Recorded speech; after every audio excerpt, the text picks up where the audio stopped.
So barbell military press technique. I'm going to review barbell and dumbbell as well. So depending on what equipment that you have available, you could pick between either exercise. Okay, barbell height. You want it to kind of be around chest level. We don't want it to be too high or too low. So if you're going to set up your barbell, about chest level for that. I'm going to face the opposite direction and come out so that you can see. But when you're doing it, I want you to rack and unrack the barbell from this position here versus coming out straight forward. When we think about our foot position, we kind of want shoulder width, kind of anywhere between shoulder width and hip width position. And it's a full body movement. So I want to make sure that you're using your legs and your core just as much as you're using your arms, okay? So my legs are locked out for a military press or a strict press. And I want to drive my quads back. So think about lifting your kneecaps up, get a good quad contraction.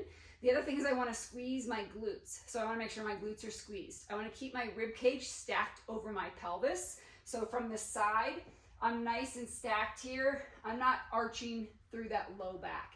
If you find that when you press the barbell up, you arch through your low back, lower the weight, okay?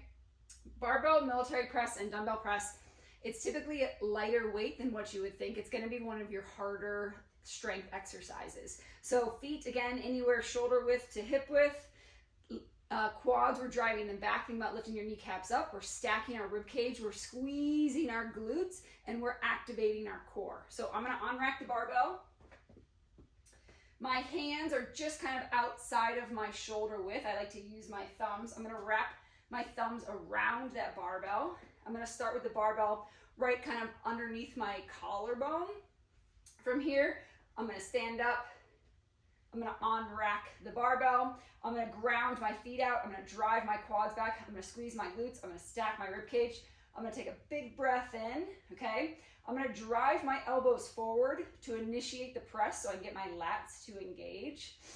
So that big breath in, I'm going to tuck my chin out of the way, and I'm going to drive up. Head comes through at the top. Knuckles are straight to that ceiling, okay? I'm going to lower that barbell down, touching again just underneath my collarbone. So quads activate, glutes activate, rib cage is stacked, brace, big breath in, initiate with a little bit of a drive forward of that, of your elbows. Drive up, knuckles are straight to the ceiling. I'm not arching through that low back.